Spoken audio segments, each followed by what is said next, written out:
abatuuze b'e Buyala mu disitulikiti ey'Empigi bakedde kwemulugunyiza ekitongole ekitwala ekibuga ekya Kampala Capital City Authority olw'okuvaayo ne batandika okusenda ettaka n'okukola ekkubo erigenda bwe bagenda okutandika okuyiwa kasasiro mu kitundu kyabwe nga tebategeezezza ku bantu abeetooloddewo.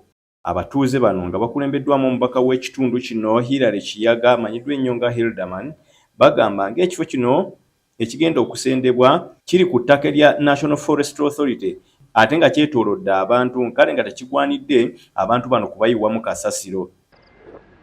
Bagamba ndi wakalo mugenda kugendayo mujja kulaba ojolaba ndi amazzi olwedda wala amalala gali kungulu kiba kitegeeza enguba lwetonya bweti katini nga water table rising amazzi gajja kungulu nga gagwerawa mu mayanja nga atwala butwa tumalawo kitogo kyaffe. We are killing biodiversity, we are also polluting the whole environment here. Ekyokusatu Buyala kasalanga bwagambye tawuni esooka mu Mbiji welcome nga banalabe ekipande walindi welcome to Mbiji district kati tugenda kwa tulina ekivundu nga kigamba welcome to Kiwunyo district kitegedde yesooka ye gate ya Mbiji ku Mitiana road.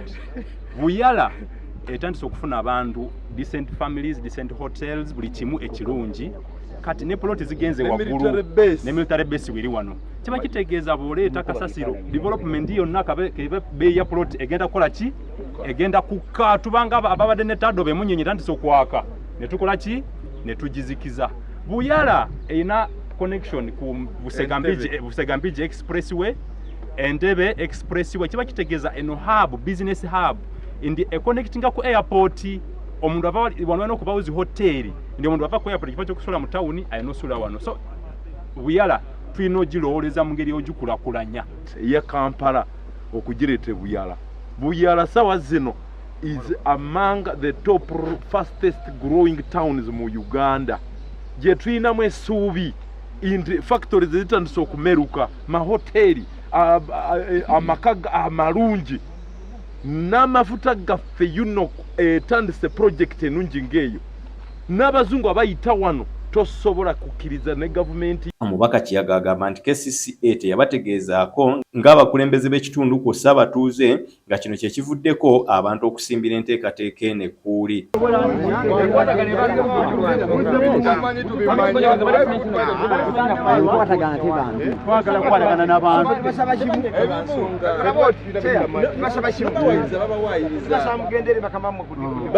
Bambuzanga gwe project yene egenda mu maaso babataka ku mpapula na buli kibaba bajja kumenya baba ine papula za kola kisi batambulizaako so then tubeere bumu tulabe nga nakali zigenda project gwe ngo eriyo estate nonguza poloti actually nga ninkuguza ettaka lya ng'ettaka lya kyapa so si kibanja is rioting against the dumping of kasasiro in their area of Buyala.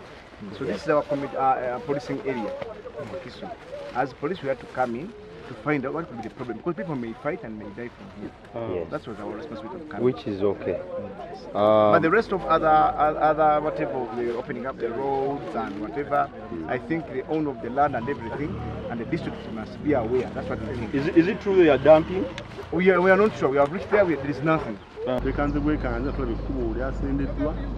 Ekifo kyasendeddwa kasasiro agenda kubanga ayibwa mu kitundu kyaffe naye twebuuza wakyakulembeze titwategeddeko kasasiro ava ate Kampala ajja n'ayibwe waffe Muduuma nga situmanyiiko. Ensonga ey'okubiri tulina okutya era n'okwemulugunya nti ettaka kasasiro wagenda okuyibwa ya NFA ya kibira katwebuuza ate ekibira kya gavumenti kijja kitya okubeeramu ekyapa era ng'ekyapa kisoma amannya g'omuntu. mawulire n'omukyalo oli bumulaba agenda eri gye bavudde basenda abo be bannannyini